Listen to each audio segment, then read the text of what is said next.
What's up and welcome to Ask AD. Today's question comes from Mike Jackson, who is asking me, should I copyright my music? And Mike, this is actually a great question and I get asked this all the time, so it's obviously a hot topic issue for musicians and for producers.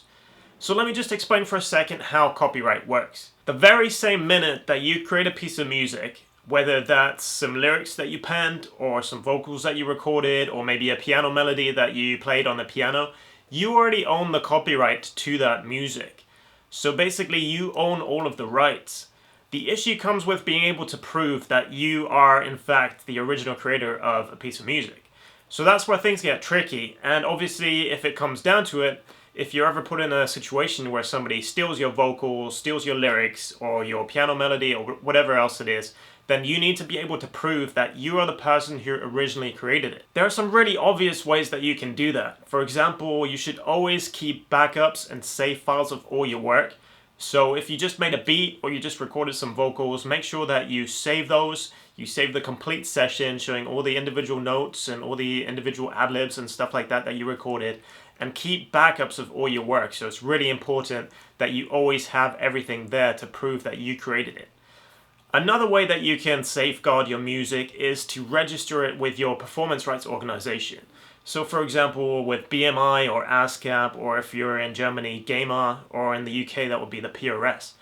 If you're not yet affiliated with a performance rights organization, I would highly recommend that as an artist that you register, because it's the only way that you're going to be collecting performance royalties and any other kind of royalties in the future too. So it's definitely not just about copyrighting your music, but also about safeguarding that you earn what's due to you from the sale of your music and any other kind of use of your music. Now, obviously those aren't completely guaranteed fail-safe ways to make sure that you can prove that you created a piece of music. So a lot of people also register their tracks with the Copyright Office. So if you're based in the US, for example, that would be copyright.gov. And the way it works is that you go on the website, you fill out the forms, and you pay a submission fee for your tracks. I believe it's $35, but the great thing is that you can actually submit tracks in bulk. So whether you submit one piece of music or you submit, I think it's 130 pieces of music, the price is the same, which actually makes it fairly affordable even to independent, small-time artists to be able to copyright their tracks. Some musicians swear by registering their tracks with the Copyright Office. For me personally, I don't think it's essential.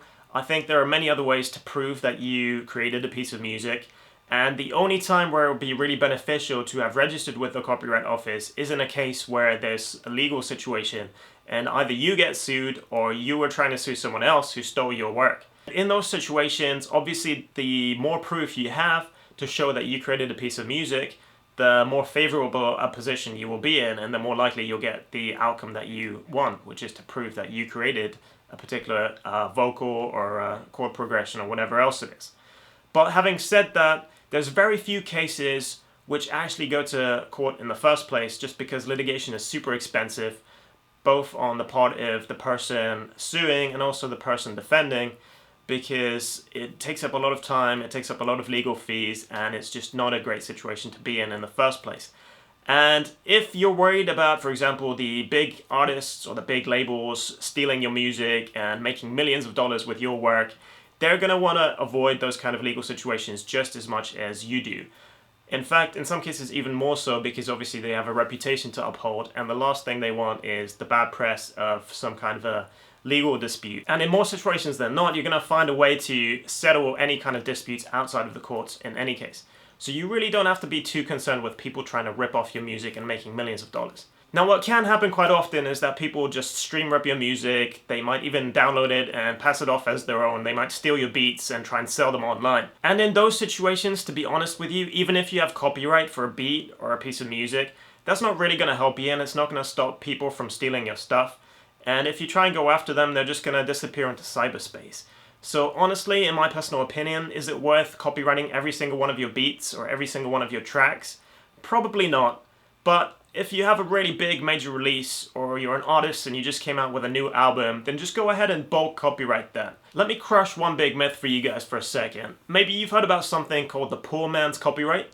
What this is basically when you send your music to yourself in a self-addressed envelope, and supposedly the timestamp from the post office is a fail-safe way to guarantee that you can prove when you created a piece of music. For obvious reasons, that's a lot of crap because people can easily tamper with envelopes, they can change timestamps, they can forge things. So in a court of law, that is not going to uphold at all. So in summary, should you copyright your music? If you have the time and you have the financial means, then by all means go for it. If you don't, then at the very least register your music with your PRO, make sure you always keep all the save files, and make sure you keep all the documentation related to your lyrics, to your songs, and to your beats. I hope that answers your question. If you guys have any more, or if you have any comments about today's topic, then just post them beneath this video. Make sure to subscribe to my YouTube channel, and I'll be posting new material really soon. That's all from me, AD. I'll see you guys next time.